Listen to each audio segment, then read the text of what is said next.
looked upon the cliff where Hilltop stood. I can still see its hanging roofs against the cypress trees.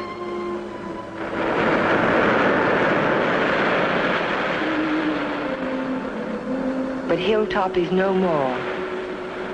There is only a scar of jutting rock where once its windows glittered in the California sun. My Aunt Amelia's house still stands next door. I was a welcome guest within its walls, but to me it will always be a house of fear. I was afraid that Sunday morning in September. I was afraid before the doorbell rang.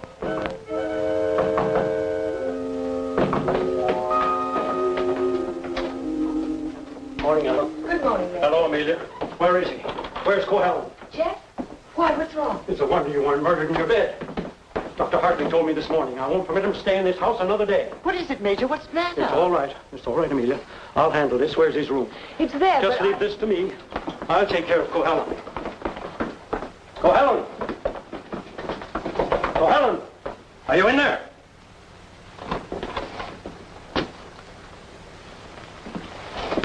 He's gone. He can't be. He said last night... Well, I mean, he must be around somewhere. I'll search the place from top to bottom. Would anyone mind telling me what all this excitement is about? You've been harboring a dangerous man. A man who is... Wouldn't it be fair to Jeff if we waited until we find him and then he can speak for himself? Well, by all means, find him.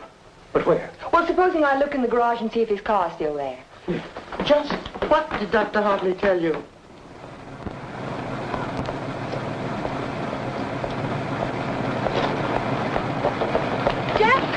Jeff, are you in there? Jeff! Jeff, are you all right? Major Badger, hurry up! What's the trouble? Jeff! What's wrong? Jeff, I'm getting in the motor. Oh, my. Oh, stay out there, Amelia. Come in here, We have a suicidal boy. Gotta get him out in the air. Amelia, phone for an ambulance. Yes, I will. Come on, Ellen. Right grab away. his shoulders. You grab his legs. You get him out in the air. Come on. Jeff, if only I had listened to the doctor. If you had only listened to him on the train. There was something wrong even then, something terribly wrong. I should have seen it in your eyes the first time we met.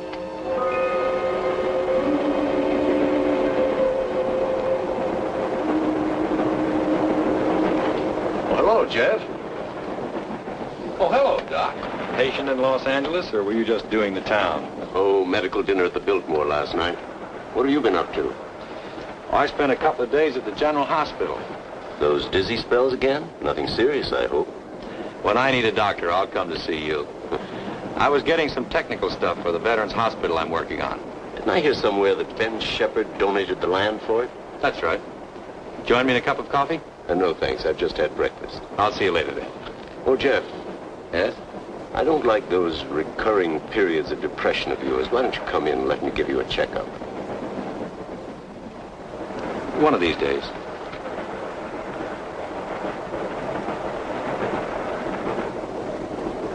Morning, Elmer. Oh, good morning, sir. How about a little breakfast? You can start me off with some black coffee. Yes, sir.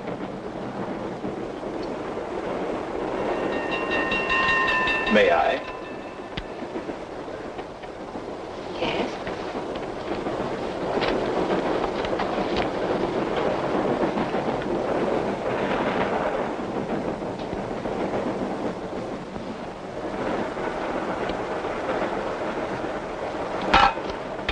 Oh, sorry.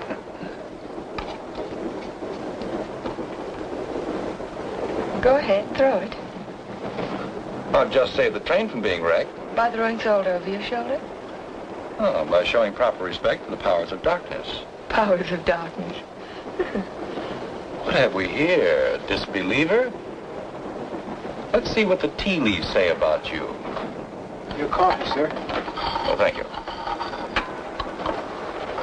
There's a trick my grandmother taught me. She learned it from an old witch in Ireland. And so you've been drinking coffee ever since? That's beside the point. I see your name scribbled on the bottom of the cup. It starts with an L, doesn't it? It does not. Ah, but it does. The tea leaves never lie. I see it now. L-N. Your name is Ellen. Isn't it? Yes. You'll not be so quick to scoff now, will you? Now, let's see where you're from. I see a large body of water, not so large as an ocean, but the next thing to it. Now, what could that be? Lake Superior. It's the largest lake in America. Then you're from Lake Superior. From Minnesota. Now we'll go into your destination. It's Pine Cliff, of course. You wouldn't be on this train. But where in Pine Cliff? I see here an old woman and the letter A. Now, let me see. The old woman is standing in the garden and she's talking to her neighbor. So you're going to the city, she says. And what train will you be coming back on? Saturday's train, he says. Then you'll have a pleasant companion, she says, for my niece Ellen is coming to visit me and she'll be on Saturday's train. You see, the tea leaves never lie. And neither do the tea bags. But how will I know her, I says to Amelia. Sure, now, she says, just look around the parlor car and the prettiest girl there, that'll be Ellen Foster. You're a real Irishman, aren't you? You've obviously kissed the blondie still. Kissed it, she says. I wear it on my watch fob. And just from what part of Ireland do you come? Flatbush.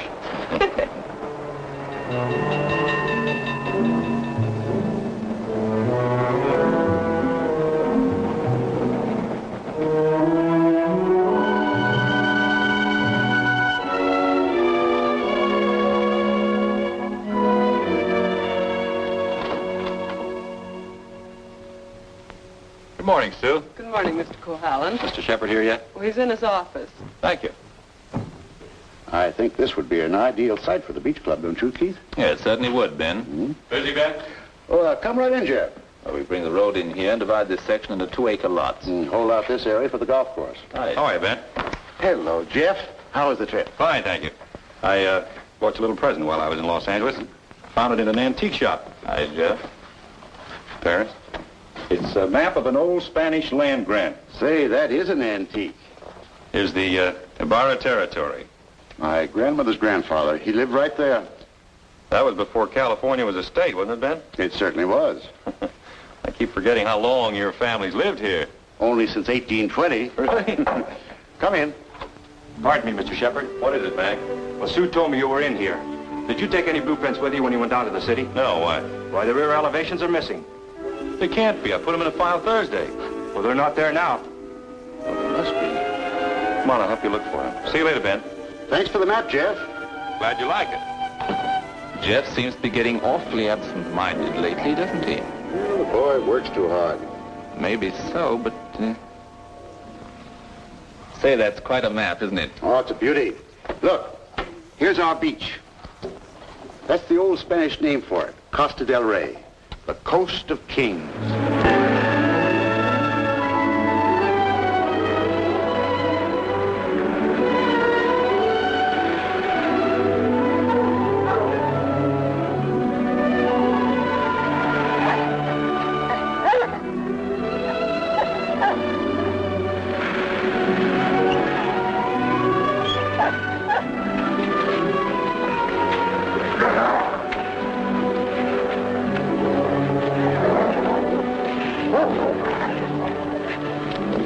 Down, mister, down. Don't be afraid of him. He won't hurt you. Well, I hope he didn't tear your coat. oh no, it's all right. I don't know what got into him. He never barks at people. He seemed to think I was an intruder. Oh, yes. Of course, that must be it. Is this a private beach? Oh, no. It's just that there was someone who used to sun here beside this rock. Well, I'll forgive him this time. I must say you own a very particular dog. I don't own him exactly. They own me. Shamrock and Mr. O'Grady. Mr. O'Grady? Isn't that an odd name for a German Shepherd? Well, it's Herr von Gradenstein on his papers. I translate it. Well, I guess I ought to go home. I'll walk along with you.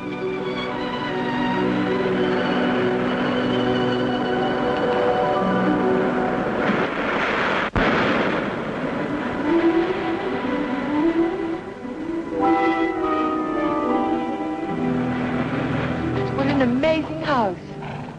Don't you like it? Yes, I think I do. It looks as if it had wings.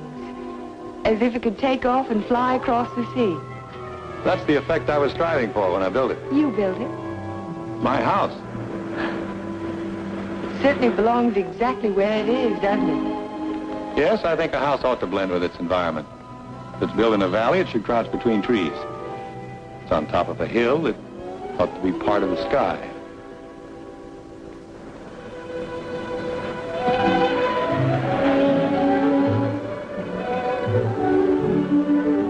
As soon as I put Shamrock up, I'll walk the rest of the way with you. It's nice of you to insist. Isn't it? I'm beginning to like your house more and more. You can't take it all in at the first glance, can you? No, it's like some people that way, I guess.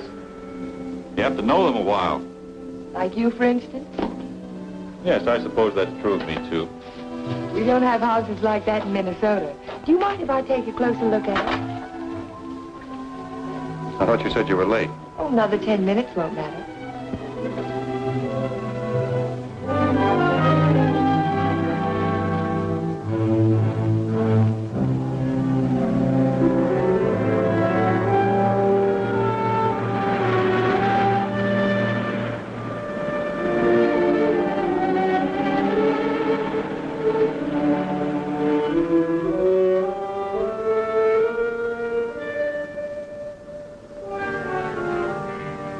May I go in?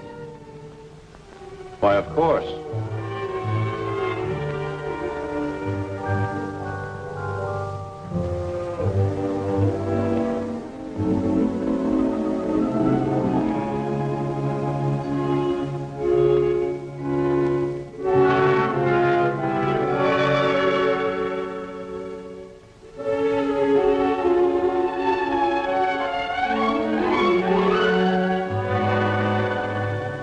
Well, I just don't know what to say. You care for a drink? Thank you. Sherry, all right? Yes.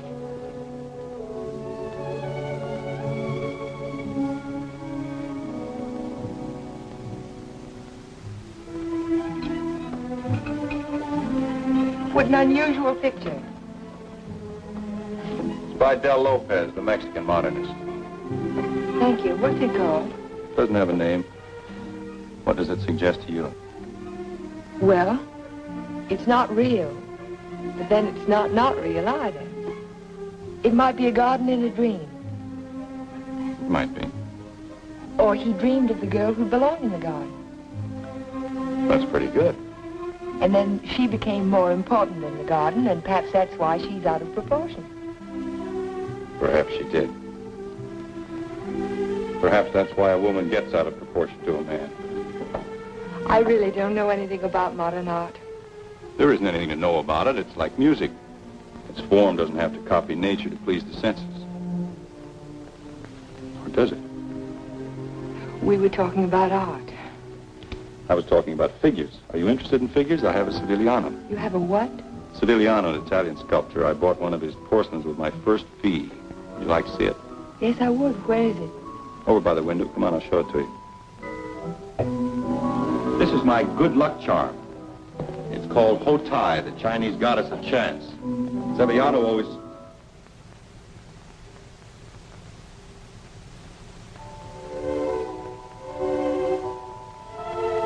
Oh, Jeff, I'm terribly sorry.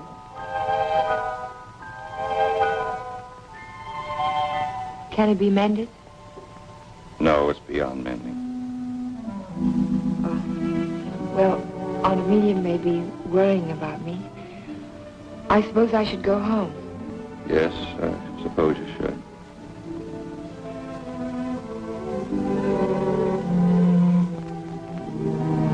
Goodbye.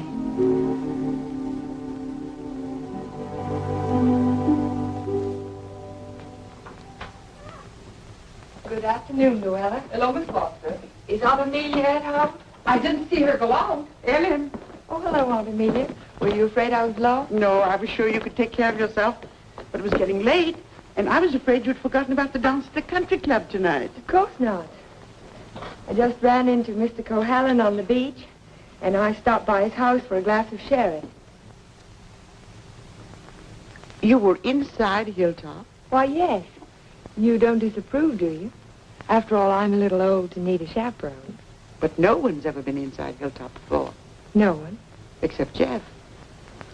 It's funny. He built it for his bride. Then there's a Mrs. Cohallen. No, Vivian was killed the night before the wedding. How awful. Aunt Amelia, Yes, dear. what was she like? Vivian, she was the most beautiful girl you ever laid your eyes on. She was Ben Shepherd's daughter. Ben Shepherd. Ben owns most of Pine Cliff. That's why it was such a perfect match.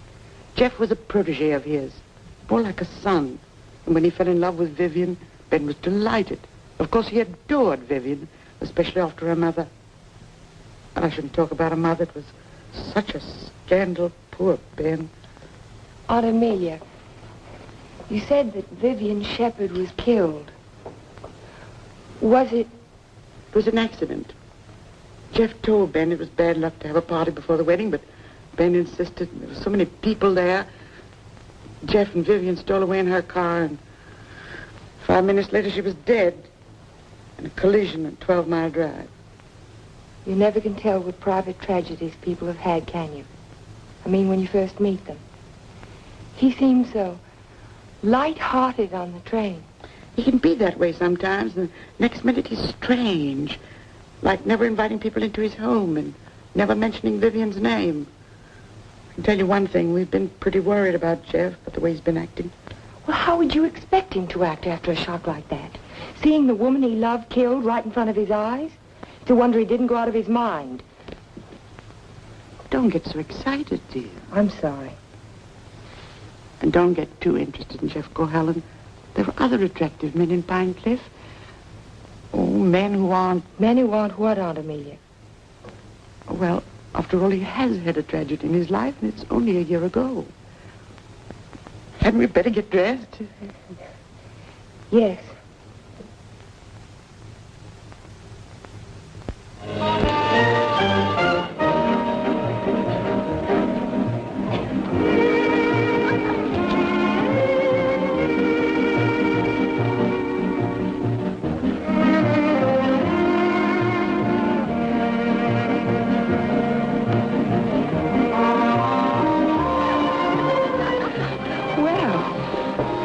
Taking a look at a great big California mall, huh? I can see it through the window.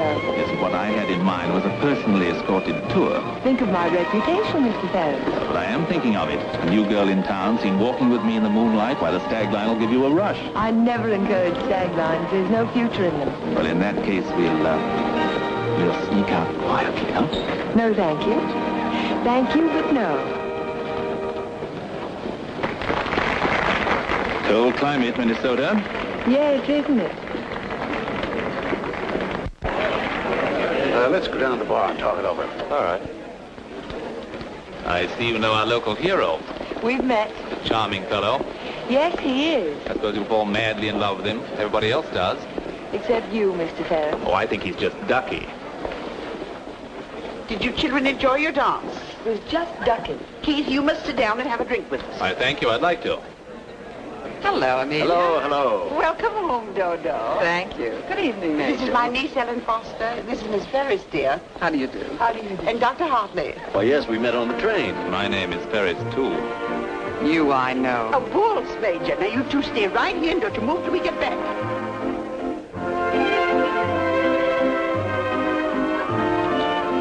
Miss Foster, the only dance I know is a waltz. Will you risk it with me? I'd love to, Dr. Hartley. And how were things at the separation center? Did you have a good time? Reno is delightful. I received my discharge papers yesterday. You'll get your copy in the mail. Well, that calls for a celebration, doesn't it? It certainly does. In that case, I'll take you down to the bar and buy you a drink. Oh, really? Oh, come now. We're civilized people, aren't we? Well, I guess it can't do any harm. You know, I think it ought to be a lot of fun, now that we're not married anymore.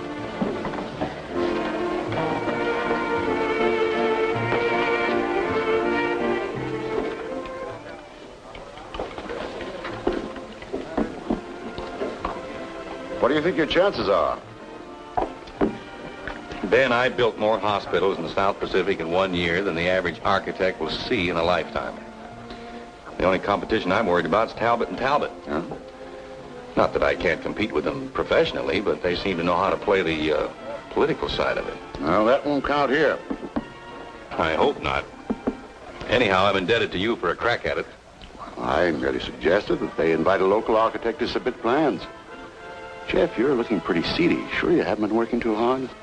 Well, it's been a pretty hectic week, Ben, but we finished up tonight. Plans are all wrapped, ready for mailing in the morning. Hello, Ben, you old darling. Hello, Dodo. Hello, Jeff. There's an admirer of yours looking for you upstairs. Who's that? A girl by the name of Foster. You seem to have made quite a score. Aren't you speaking to me, Jeff? Certainly, Dodo. How are you? Fine. Are congratulations in order? They certainly are. We're celebrating the new freedom. See you later. Bye. I think I'll go upstairs, Ben. It's getting a little crowded down here.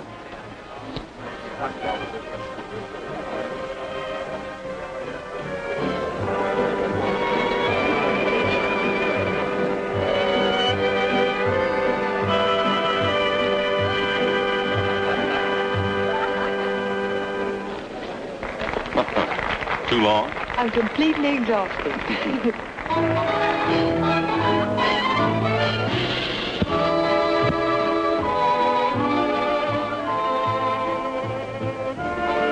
What is that song? Do you know? It's called Don't Forget Me. Oh, I remember. They played it a lot last year. Yes, they played it last fall. Is something the matter? No, I didn't eat my dinner. I guess you shouldn't drink on an empty stomach. Excuse me.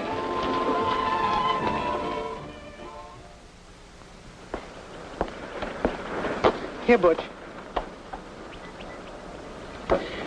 Such a little animal, and yet he's got an appetite as big as mine. Well, Jeff doesn't answer. Oh, maybe he left early. But he looked so worried last night. Well, supposing he's ill and there's no one to take care of him. After all, dear Jeff's a big boy now. Oh, how nice. We're invited to Ben's Fiesta next week. He gives one every year. I think I'll walk over and make sure he's all right. Who, Ben? Oh, you mean Jeff?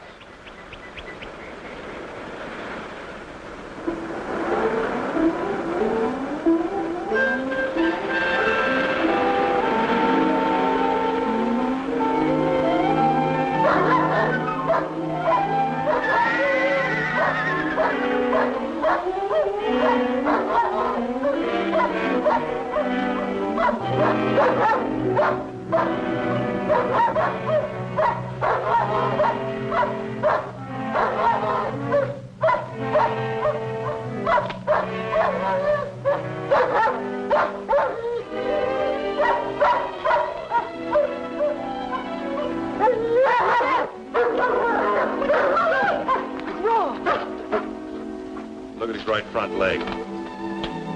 It's shattered. Poor Shamrock. I hate to have to destroy him. How did it happen? I don't know. I don't know how it could have happened. You better wait for me outside.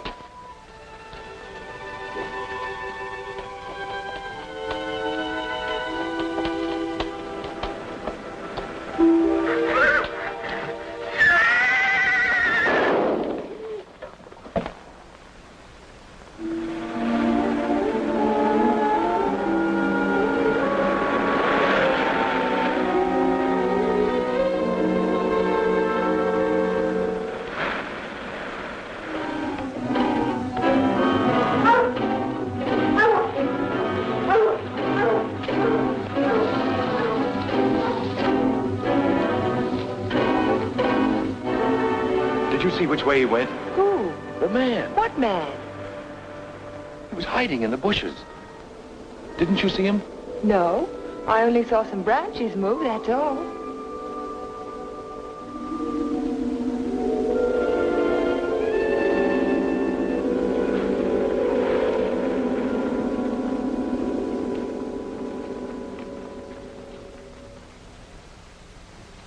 I've never seen lovelier roses.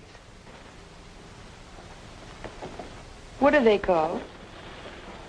Matador, I believe. They grow on the bush out on the terrace. Matador? Of course, after the color of the bullfighter's cape.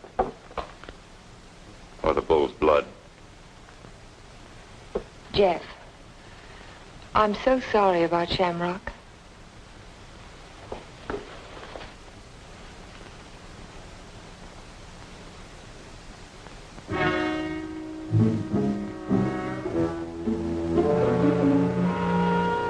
Helen, you better go now. You're not safe with me. Do you understand? Suppose I don't want to be safe. Please go now. I'll call you later. All right, Jeff.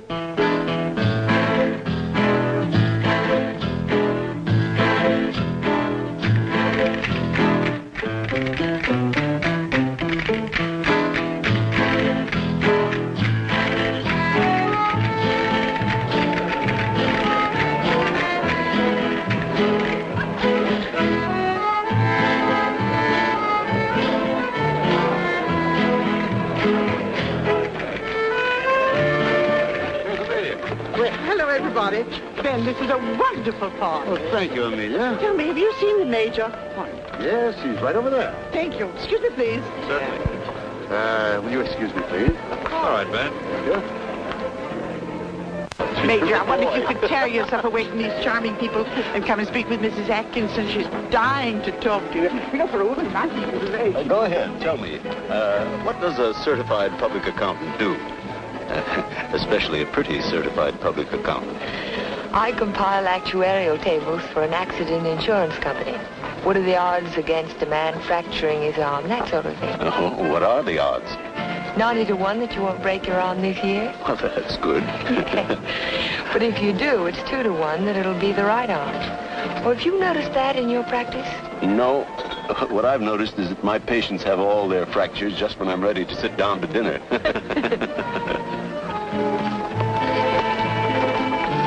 Hey, you. Come here a minute. I want to talk to you. Si, senor. Didn't I see you around my place last week? Me? Me, no, senor. I'm sure I saw you hanging around my stable. Me? No, senor. Some other fellow, but not me. Just a minute. All right, go ahead. Well, I wonder what that was all about. Oh, the morning after the dance, I went over to see if Jeff was all right, and there was a prowler behind a bush. Did you see him yourself? No, but Jeff did. Oh. Cigarette? Thank you. Did you ever compile any figures on the incidence of mental diseases for your insurance company? No, they weren't on our list. Interesting subject. Who's sane and who isn't? Hard to tell sometimes. Do you know anything about paranoia? It's a form of hallucination, isn't it? Delusions of persecution. Starts with an inability to withstand stresses. Normal person experiences misfortune, throws it off sooner or later. But if a person is psychotic to begin with, he may start to imagine things. He might even begin to imagine there's a conspiracy against him. That's when he gets dangerous. Do you have a specific case in mind, Doctor, a person that you're treating? No, it's out of my field. I'm a general practitioner, not a psychiatrist. Senor Doctor. Yes. Lady call on telephone, very sick. You come right away? Did you get the address? Si, senor. Oh, thank you.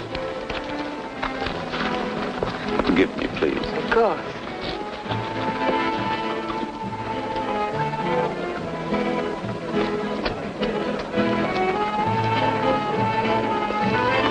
Are you sure, Jeff? Ben, I'm positive it was the same man. Well, I'll talk to him if you want me to, but you know how it is with those fellows. They all look alike if you don't know them. Maybe you're right, Ben. So the guy gets up and he says, Keith, you take a powder. Well, the guy was bigger than I, so what could I do? same thing happened to me, only he wasn't so tall. Oh, I remember all too well. Remember that evening? Excuse me, honey. I'll be back in a while. Certainly. Because the rest of the committee feel that a local architect should have the job. Ben, may I see you a moment? Surely. Excuse me, Jeff. Certainly.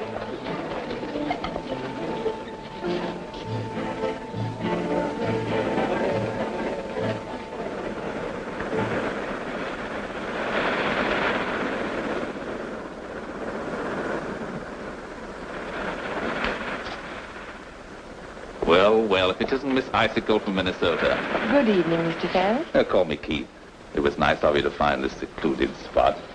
Are you always this way when you've been drinking? Oh, now, this Miss Prim and Proper business didn't fool me for a minute. I spotted you the first night. Don't. You don't have to pretend, honey. Just relax and enjoy it. Stop it. You kidding?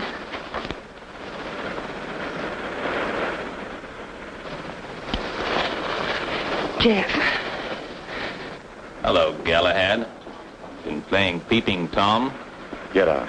Don't be ridiculous. As I was Would you saying, mind honey, leaving us alone? Jeff, please I'd like to don't. have a few words with him. Privately. If I ever catch you around Ellen again, I'll run you out of Pine Cliff. Galahad, you frightened me. I'm warning you, I mean it. Keep away from her. I know too much about you. So what? You'll never open your mouth. That's the beauty of it. It's your story, and you're stuck with it. I don't have to open my mouth. I can close yours. What are you two boys arguing about? What does anybody ever argue about? Politics. Oh, politics. Keith, will you do me a favor? Dr. Hartley had to leave on an emergency call. Will you see that Dodo gets home? She has a little headache. I'd be glad to. Ben, don't you think maybe I'd better? Look, I pay her alimony. I'll take her home.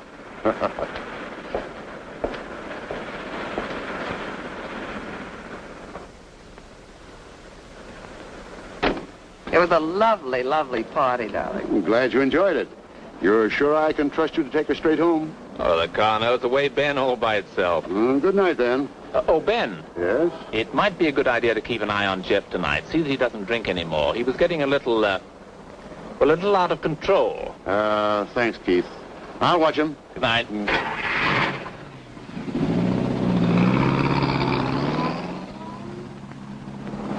Still cutting the lad's throat, I see. An inch at a time. Every little bit helps. Helps what? Or is it just pure meanness on your part? Don't be stupid. Ben hasn't any heirs, has he? All that money and not even a second cousin. Suppose he should take a notion to leave it all to Cahalan. Where would I be?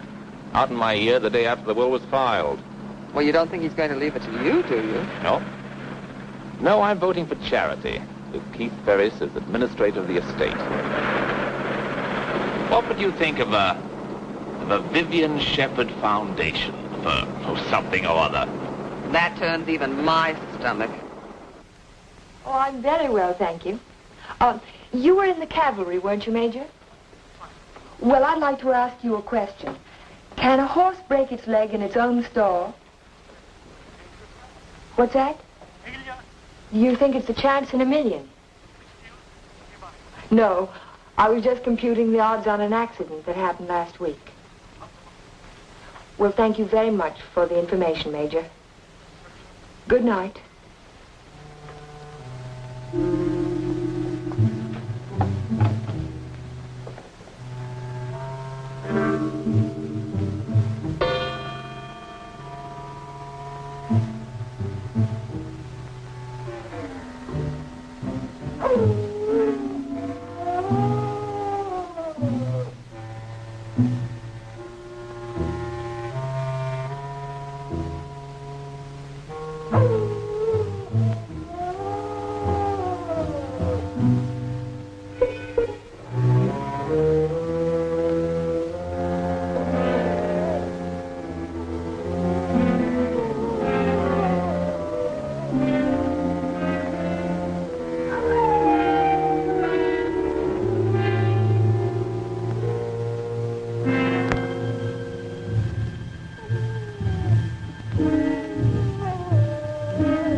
dog howling. And I heard it too.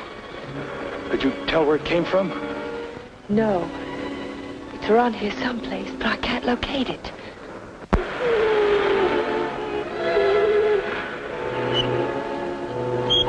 Jeff, listen.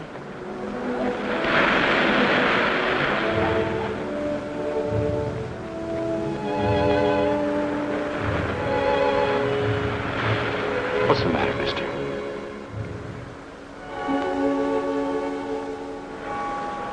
He's gone. Oh, Jeff.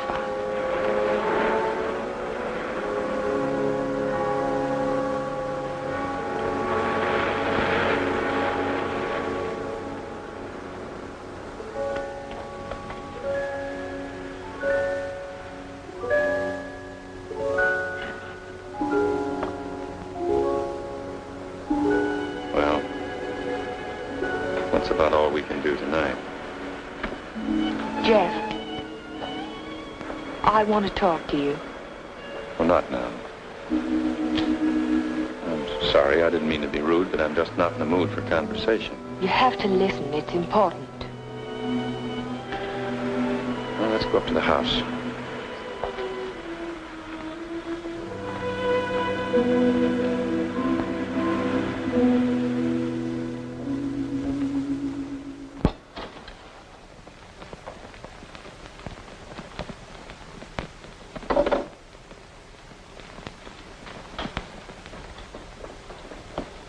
All right, let's have it. I talked to Major Badger tonight. He can't understand how Shamrock could break his leg in his own stall. Well, he hasn't anything on me. I can't understand it either.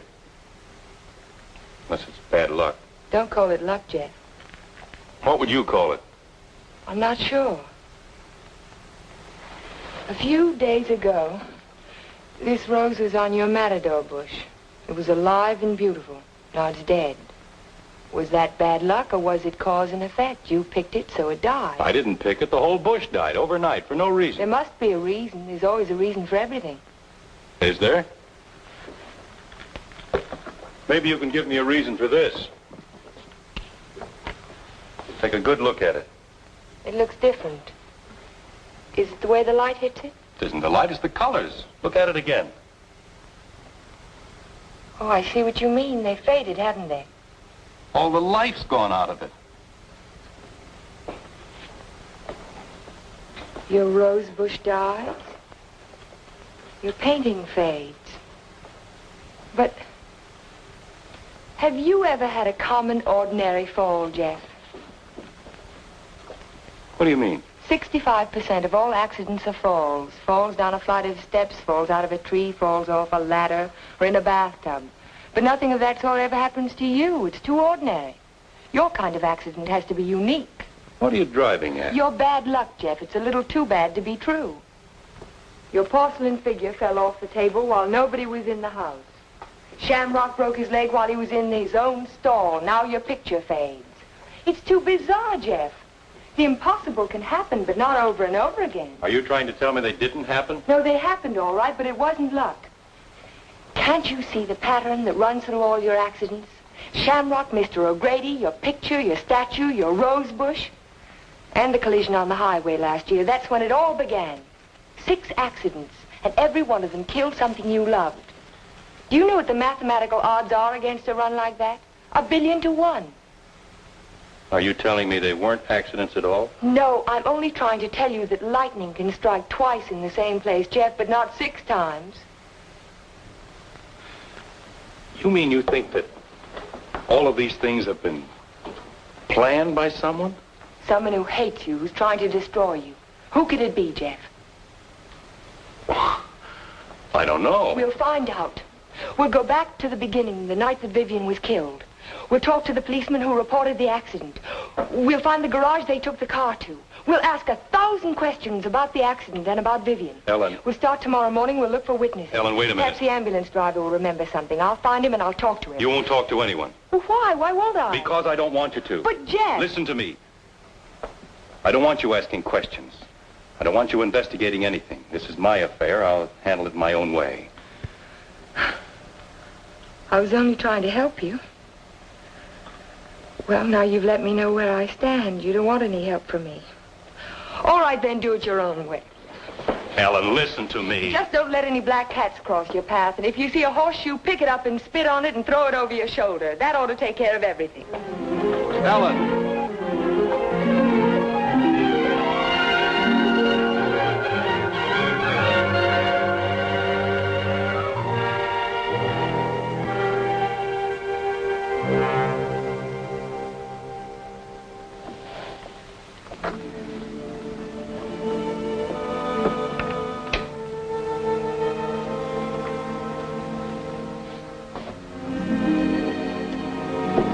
Come in. Hello, Aunt Amelia. You didn't tell me good night, dear. I'm sorry. Is anything wrong? No, there isn't anything wrong. There isn't anything right either. I saw you come home. You were at Jeff's again, weren't you? Yes. I don't want you to think I'm an old busybody, but I'm all the family that you have, and it would help you to talk to someone. What is there to talk about? He doesn't love me. He never will. He's in love with a memory. I tried to warn you to be sensible. Sensible. I love him. I've got to help him if I can, whether he likes it or not. I know. Good night, dear. Good night, Aunt Amelia.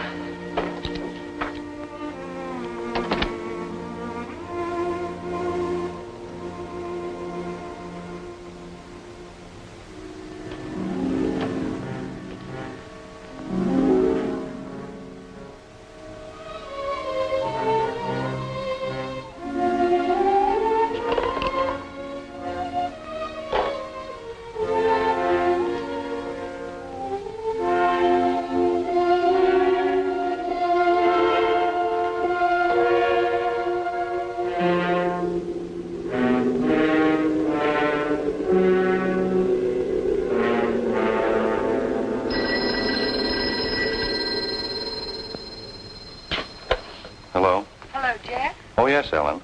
I've taken your painting to an art shop. You did what? I found out some very important information. If you come over tonight, I'll tell it to you. No, I can't tell you now. Look, I thought you understood I was going to handle this in my own way. Don't argue, Jeff. Just come on over. Goodbye. Well, what do you think? It's hard to understand why it's faded. The artist didn't use pen colors. He didn't even use tempera. There must be a reason. I would say this was painted with London watercolor. That's the best you can get. Nothing fades them except continuous exposure to strong sunlight for at least a month. That's impossible. I can't imagine what caused it. Well, I tell you what I can do. I can talk to a couple of artists I know. They might have an idea. I think my best bet is to go and see Trilfit. He's a watercolor man. He's one of the best. He ought to know everything about it. I think I'll catch him tomorrow morning. You know Trilfit, the naturalist. He painted dogs and horses and cows. My wife, he made a beautiful Thank you painting. very much. I'm sorry to have troubled you. Oh, no trouble at all. Oh, Miss Foster. Yes?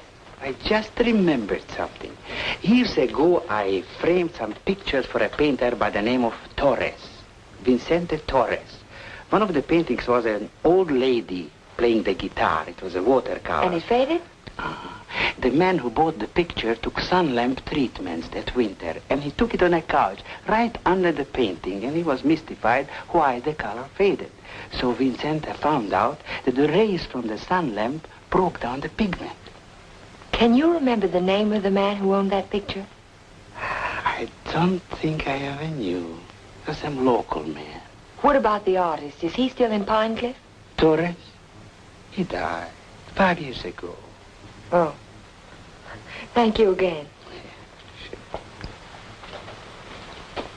Yeah.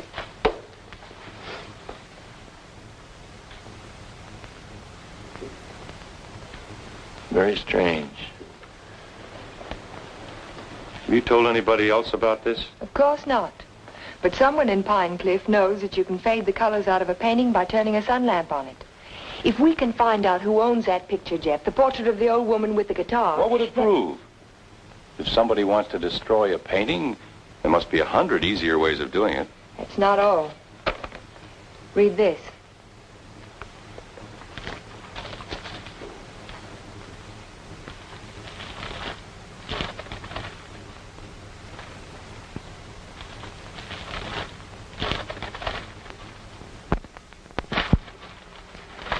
Arsenic? In the soil underneath the matador bush, I dug it out this morning. Enough arsenic to burn out the whole root system. It didn't get there by accident, Jeff. Someone put it there. Someone who knows how to poison a rose bush. Or a dog. Or a man's life. Would you really like to help me? You know I would. Then forget it. Forget the whole thing. But there was poison in the root system. The chemist told me. You never saw the chemist. You never heard of a portrait of an old woman with a guitar. Do you understand? No. No, I don't understand. Jeff! Jeff! Your house. Look out the window. I saw it from upstairs. What? It's burning.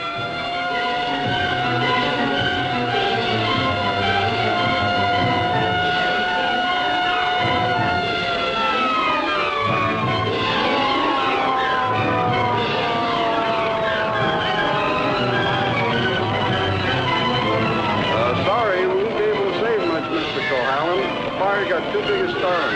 Everybody stand back. Out of the way, please.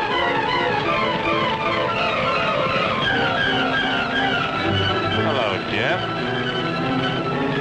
It's a lovely fire, isn't it? You know, you can see it for miles. Jumped right in my car and drove over. Wouldn't have missed it for anything.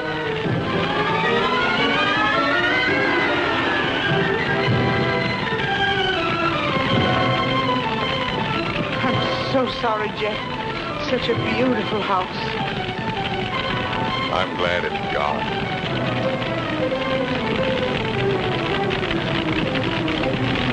Be sure to tell Jeff that he's welcome to come and stay with us as long as he likes.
No, he hasn't come in all day. Have you tried to locate him at Mrs. Foster's? Yes, I did, but he left the house early this morning. Well, wait a second. Here he is now. Good, good. Have him come right in. Mr. Shepard wants to see you. So I hear. He'll be right in. Thank you. He's here now, Stacy. Hello, Ben. I didn't mean to keep you waiting. That's quite all right, Jeff. I'm terribly sorry about what happened last night. I know you are, thanks. I wouldn't bother you about anything today ordinarily, but Mr. Rogers just came to town. Stacy Rogers, chairman of the hospital committee. Oh, of course. How are you, sir? Glad to know you. This is the Jeff Cohallen I recommended to you. Yes, we examined your plans last night, Mr. Cohallen. Good, clean, modern lines. Thank you. I'm sorry we couldn't give you the job. You couldn't, what? I was just about to tell you, Ben. We decided on Talbot and Talbot. You did? Well, this is a surprise, Stacy.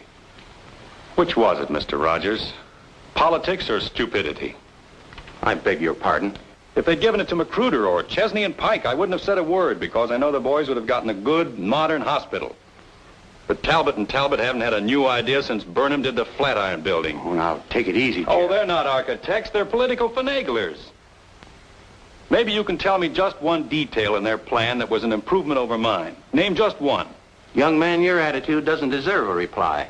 But since you're a friend of Mr. Shepard's, I will say to you that no member of the board, myself included, could understand how a reputable architect would submit his design for an important building with no interior detail whatsoever. No detail. There were 17 blueprints of the interior, right down to the placement of the operating tables and surgery. You may have drawn them, young man, but you didn't send them to us. There were no interior details? None at all. Could they have been misplaced somewhere in your office? Not possibly. The sealed packages were opened in the presence of the entire board. Maybe you misplaced them, Jeff. You know how absent-minded you've been. Suppose you can find the duplicates. Would the board be willing to reconsider? That's impossible. The contract has already been awarded.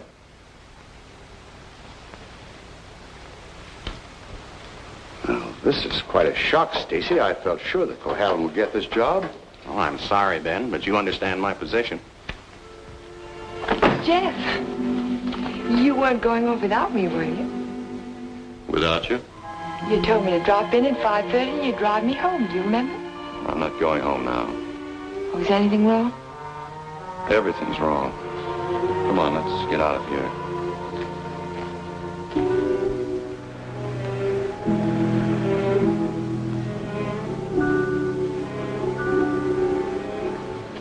It's dreadful. A whole year's work completely wasted. Typical Cohalan luck. Don't keep calling it luck. Supposing someone took those plans out of the office and wrapped the package over again. Who'd do a thing like that? Keith would. He hates you. He hates everybody. There's something twisted inside of him. It would take a psychiatrist to explain it. And why does Mr. Shepard keep him on at the office? He doesn't know what he's like. Dodo must know. She acts as though she's still in love with him. There are women who love men like Keith. Take a psychiatrist to explain that, too. It's getting kind of late. I'd better drive you home.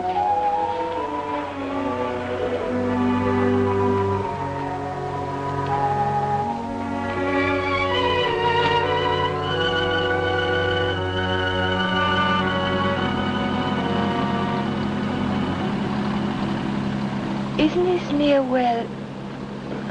What'd you say? Nothing. Drive faster, will you, Jeff? I want to feel the wind in my face. All right.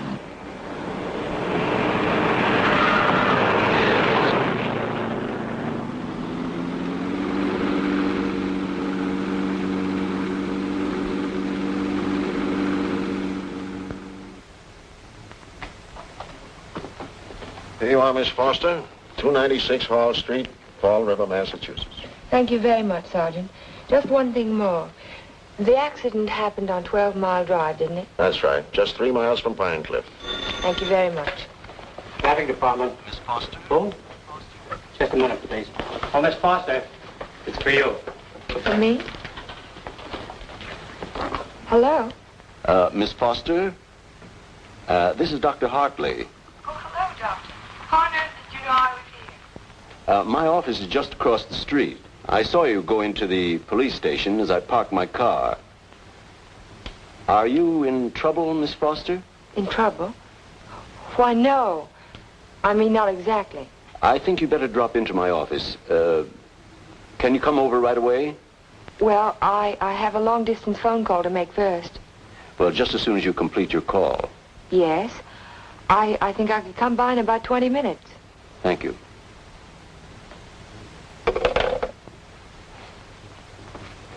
Thank you, Sergeant. That's all right. Miss Foster. Hello, Dr. Hartley. Come in. Come in. I was startled when you telephoned me at the police station. Well, I'm very glad I spotted you, and I did. Why did you ask me if I was in trouble? Well, the fact is, I'm in rather an awkward position. But your aunt is getting along in years, and I didn't want to disturb her unduly, so I thought it best to discuss this matter with you. Sit down, sit down. Thank you. Yes, Doctor? Since I'm your aunt's physician, I feel it's my duty to inform you that she isn't safe. That neither one of you is safe, for that matter. So I wanted to get your permission to speak to your house guest, to ask him to move to a hotel. But I don't understand. What has that to do with my aunt's safety? Yes, I was afraid you'd ask me that. The fact is, you're forcing me to take an unethical action. The man isn't my patient, and even if he were... Whatever it is you're trying to say, Doctor, why don't you just go ahead and say it? Yes, you're quite correct. I'll come to the point. Let me say that I believe your house guest, Mr. Cohalan, is definitely paranoiac. He seems to have all the obvious symptoms of delusions of persecution. If that's true, then you and your aunt are in a hazardous position. Two helpless women in the same house with a man who may become dangerous at any moment. We can't allow it. May I ask you a question, Doctor? Certainly. You speak of delusions of persecution, but... Oh, a delusion is imaginary, a thing that never happened. That's right. But Jeff's dog was poisoned. His house was burned down. That was no delusion. I saw it myself. Did you see the gasoline can? Gasoline can? The gasoline can the police found in the ruins of Hilltop. It was an unusual type of container. Only one store in Pine Cliff sells them. And that store sold such a can to Jeff last Monday. How do you know? The chief of police told me so this morning. But I don't see how. And that isn't all. The body of the dog was disinterred. He died of arsenic poisoning. 2 days after his master brought a package of weed out. Are you trying to tell me that Jeff burned down his own house, that he poisoned his own dog? That's impossible. No man in his right mind... Exactly. No man in his right mind. But why? Why would he do a thing like that? Listen. Listen to this.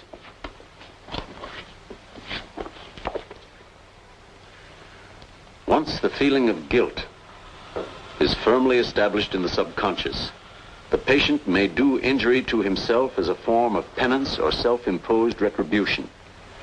Such actions may be taken without conscious volition and will often disappear entirely from the memory stream, so that the patient is later unaware that his injuries were self-inflicted. That's my theory, that Jeff is suffering from feelings of guilt, and he's unconsciously punishing himself for it. Guilt? You keep talking about guilt. I don't understand you. What is he guilty of? His fiancée was killed in an automobile accident a year ago, and he was at the steering wheel at the time.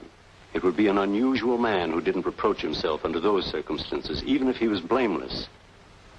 And if he thought he was responsible for the death of the woman he loved, if the thought began to prey on his mind, it's rather an obvious theory, isn't it?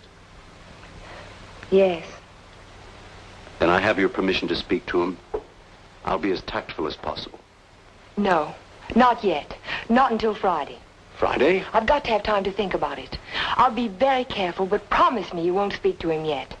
Well, I can't force my opinions on you, Miss Foster, but I must emphasize as strongly as I can that delay can be dangerous.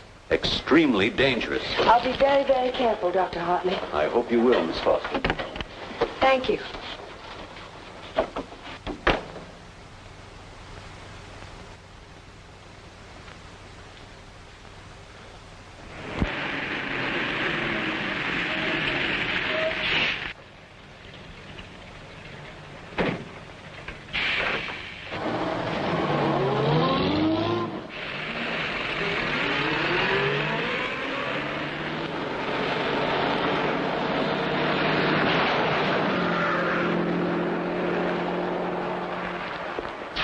That man must be crazy. Thank you very much.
Jack of spades. Is that bad luck? Like a black cat? A dead man's card. Oh? Is there a card for a dead woman? The Queen of Spades. I almost drew it this afternoon. Oh, what happened? Oh, I just gotten off the bus and was waiting to cross the street and a car nearly ran me down. It almost seemed to be trying to. Did you see the driver? No. I was too busy trying to get out of the way. What kind of a car was it? A green convertible. Like yours. Except the top was up. You've got to get out of here, Ellen. You've got to get out of Pine Cliff right away. Why, Jane? Because something else is going to happen. I can feel it. It might happen to you. I'm not going to leave, not now. I'm warning you, Ellen. It's no use, I'm not going. You're asking for trouble. Am I? And I'll really ask for it. Watch yourself closely. Watch yourself every minute. Don't trust anybody. Not even you? Not even me. Well, I think I'll go to bed now. Major Badger said he'd come by in the morning and take us to church. You won't forget what I said. You'll be careful. I'll be careful.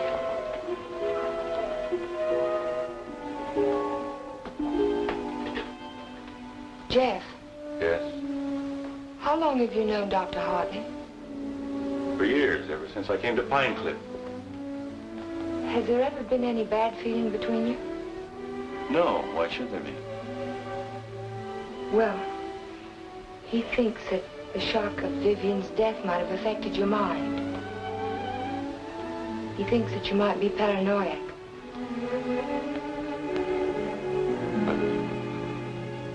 You don't think so, do you? No. I don't think so. Good. Good night, Jeff. Good night, Ellen.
Jeff. Shh.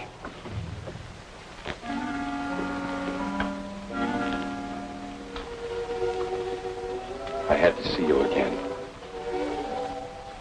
I wanted you to have this. Don't be afraid to use it if you have to. I want you to wait for me tomorrow morning. Tomorrow morning? You mustn't leave the house. You mustn't leave the house without me. Promise you won't. All right, Jeff. I promise. You won't forget when Major Badger arrives? No, I won't forget. Good girl.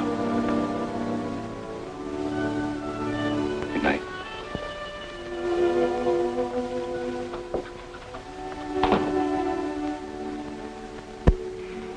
We found Jeff early the next morning. I can still smell the fumes of the gasoline as we pulled his body from the car. But somehow it didn't quite ring true. I couldn't believe that Jeff would try to kill himself. No suicide note was found, but the local architect was discovered in the Foster garage with the door closed and his car motor running. He was immediately removed to City Hospital, where latest reports from Dr. Raymond Hartley advised that Cohalan is now definitely out of danger. On the national scene, Congress resumed its discussion of the Morse-Conlon bill today. Labor spokesmen have announced that they will request an amendment guaranteeing... I'd like some more coffee, nurse. With cream and sugar? How did you get by the no visitors sign? I walked right straight past it to ask you a question. Oh, you did?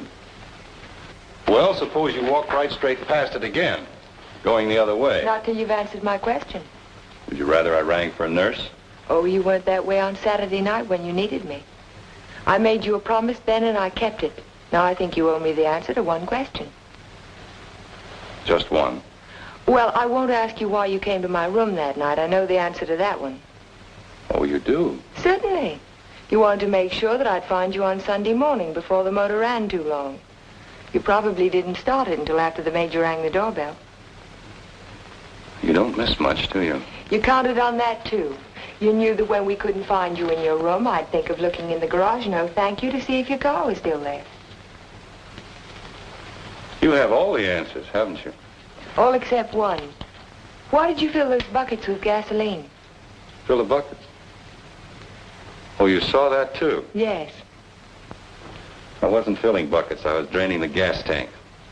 So if you didn't show up in time, the motor would stop running as soon as the gas in the carburetor was gone.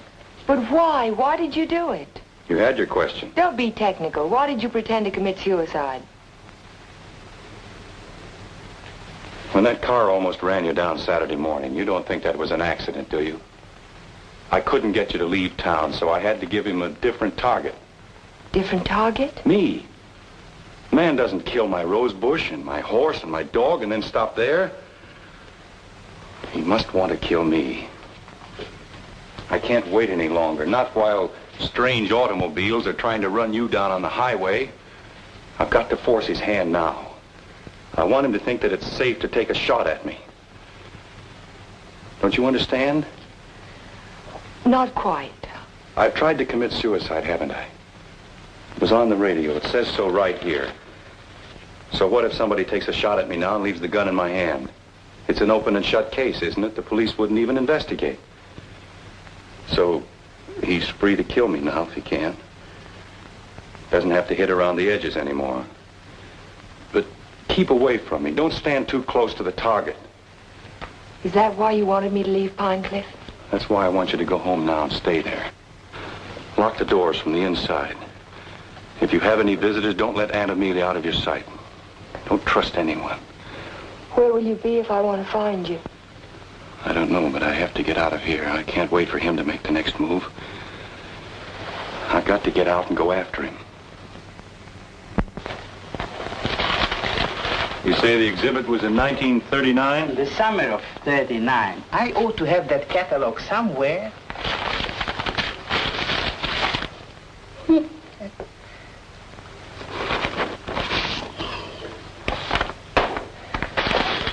Here we are. And there's a list of all of the exhibitors in here? In the back of the book. Practically every artist who might have known Torres. All Oh, yes. This is perfect. Exactly what I was looking for. Thank you. Good afternoon. Yes? Are you Mr. Strabini? Strabini? Yes, that's me. Did you ever know an artist by the name of Vincente Torres? Vincente Torres? Yes. No.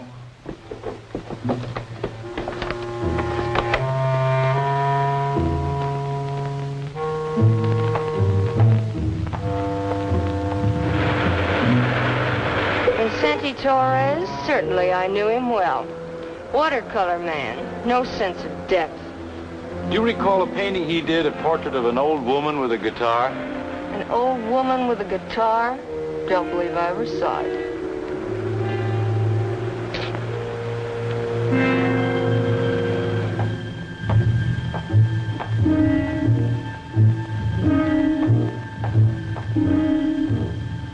The old woman with the guitar? Yes, I remember when Torres painted it. It was during his Renoir period. Do you remember who he sold it to? Didn't know he ever found a sucker. It was a piece of tripe. Well, thank you. Not at all.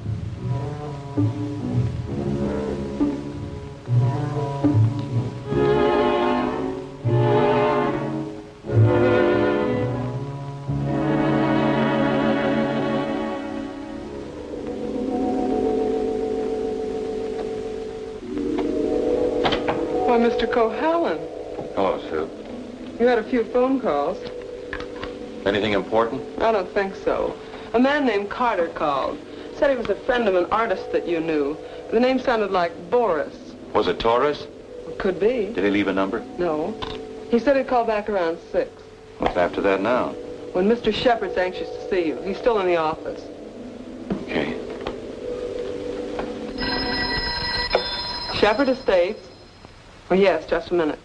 Mr. Carter. Hello? Yes, that's the man, Vincente Torres.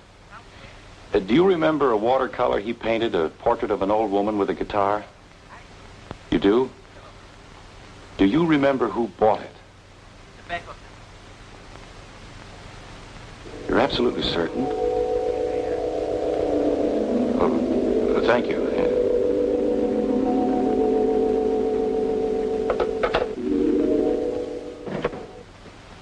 Oh, you're just the man I've been looking for. They wouldn't let me in the hospital, and you seem to have disappeared since you got out. Well, I had some important things to do, Ben. Well, anyhow, you're here now. That's the main thing. Of course, I know it was an accident, boy. You couldn't have done it deliberately. Couldn't I? Of course not. But just the same, you've been overworked lately. You're looking all fagged out. It's time you took a rest. Yes, I could use a rest.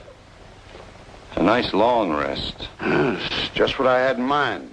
As a matter of fact, I'm tired myself. That's why I'm thinking of taking a trip. See something of the world before I get too old. Sounds like a fine idea, Ben. It would be a good idea for you too, Jeff. Why don't you come along with me? The two of us could have a pleasant time together. Leave all our worries behind and take things easy for a while. What kind of a trip were you thinking of, Ben?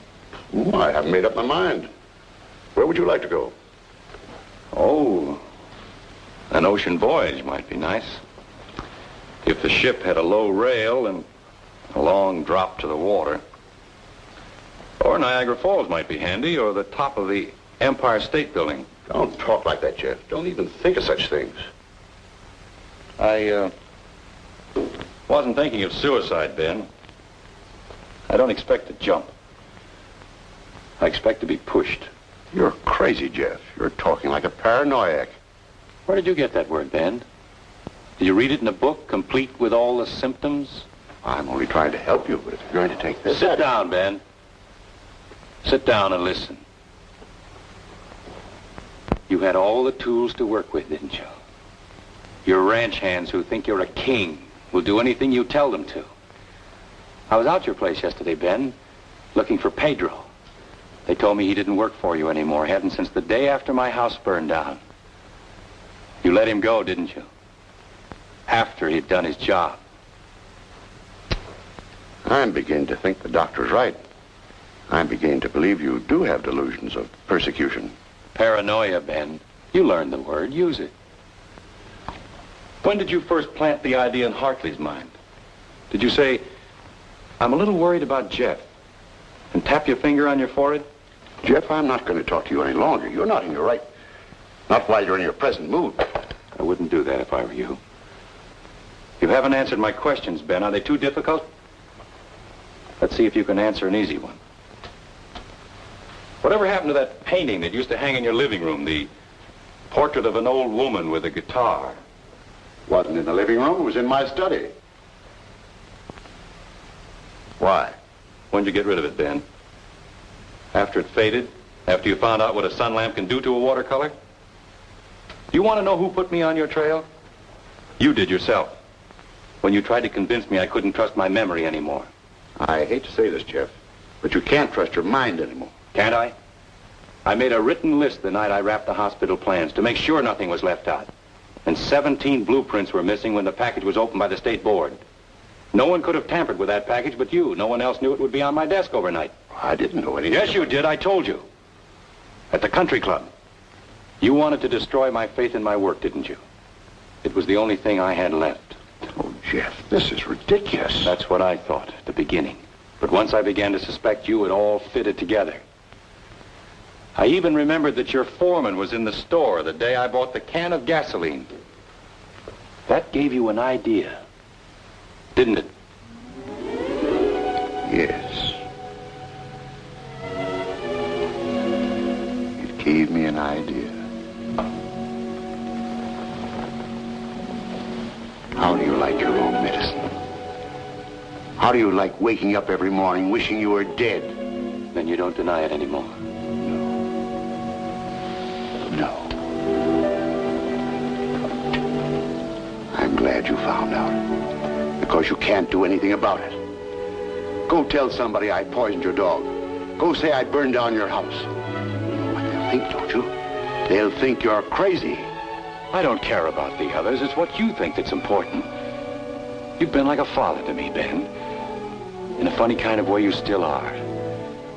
What made you change? What made you start to hate me? Was it Vivian? You killed her.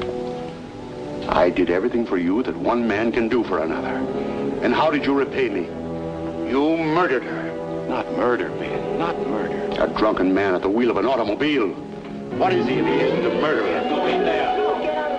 Can't go in there. No. Ellen, what are you doing? Jeff.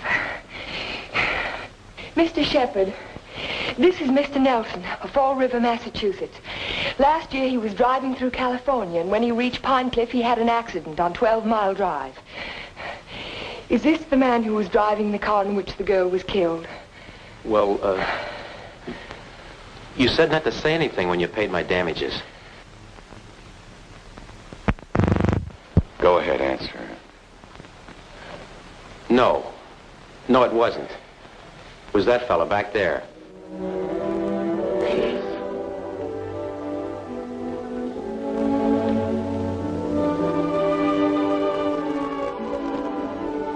Thank you, Mr. Nelson. I tried to keep it from you, Ben. At the party you gave the night before Vivian and I were to be married, I don't know whether you remember or not, I said something to you about the room being a little stuffy. I wanted to go outside for some air. I was really looking for Vivian.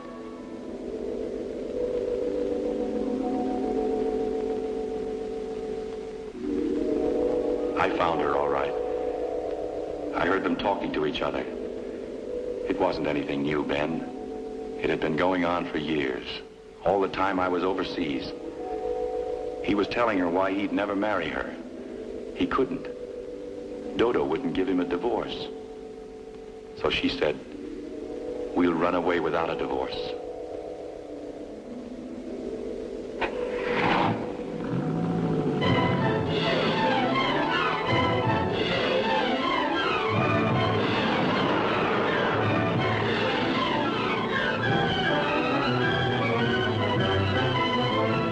I followed them on the 12 Mile Drive. I didn't know where they were going, but I knew I had to stop them if I could. He was going as fast as the curving road would let him.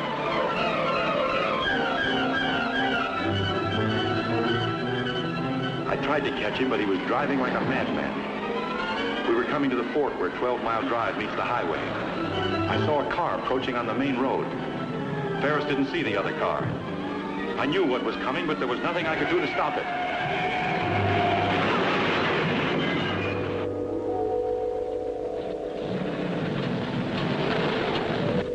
I jumped out of my car and ran toward the wreck.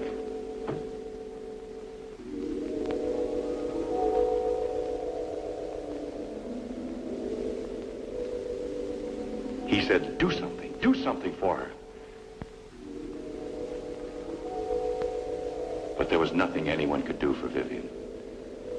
There was only one thing left to do for anybody. I told him to take my car and get away from there.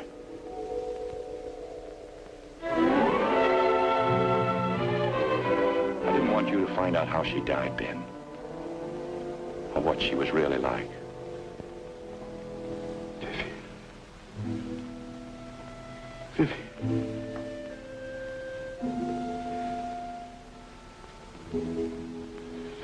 I'm sorry you had to know, Ben.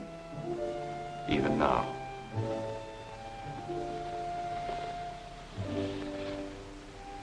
Vivian, I always gave you everything you wanted from the time you were a little girl. You were all I had after your mother ran away. She was no good. I never told you that, did I? Your mother was no good. Now you want to run away, too. You're just like her. The same bad blood. Jeff, he thinks I know. I won't go through that again. I'll kill you first. I'll kill both of us. My shoulder. Ben, put down that gun. Put it down. She ran away. She ran away from me. Call Dr. Hartley. Well, you finally fixed me with the old man, didn't you? But you'll never get any of his money now. He's as nutty as a squirrel. Now get out of here. Get out of Pine Cliff. If I ever see you again, I'll kill you. Dr. Hartley, this is Ellen Foster. Will you come over to Mr. Shepard's office right away? Yes, it's urgent. Thank you. It's all right, Ben. Everything's going to be all right.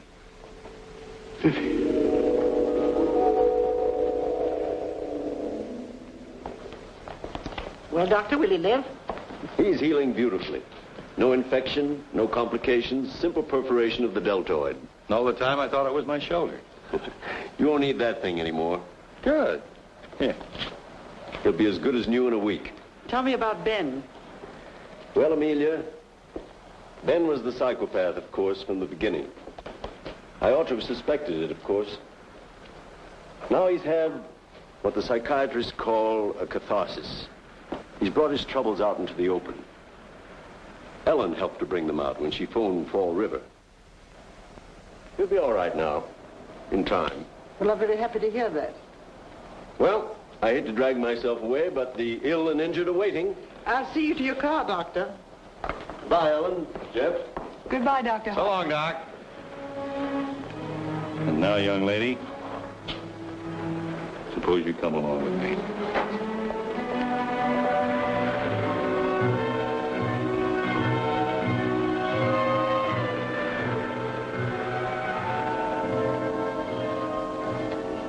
Ellen. Yes, Jeff?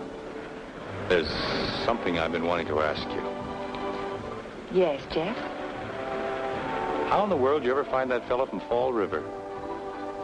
Oh, I found him in the traffic accident records at the police station. What made you think of him? The way you drove your car on 12 Mile Drive the other night. You could never have driven so recklessly with me if you'd been at the wheel when Vivian was killed. Not on the same road in the same place at the same time of night. You're pretty smart, aren't you? No. Yes, you are. You're very smart. No, I'm not. Oh, yes, you are. No, because I thought that you loved her. I thought you loved her all the time. I never really loved anyone.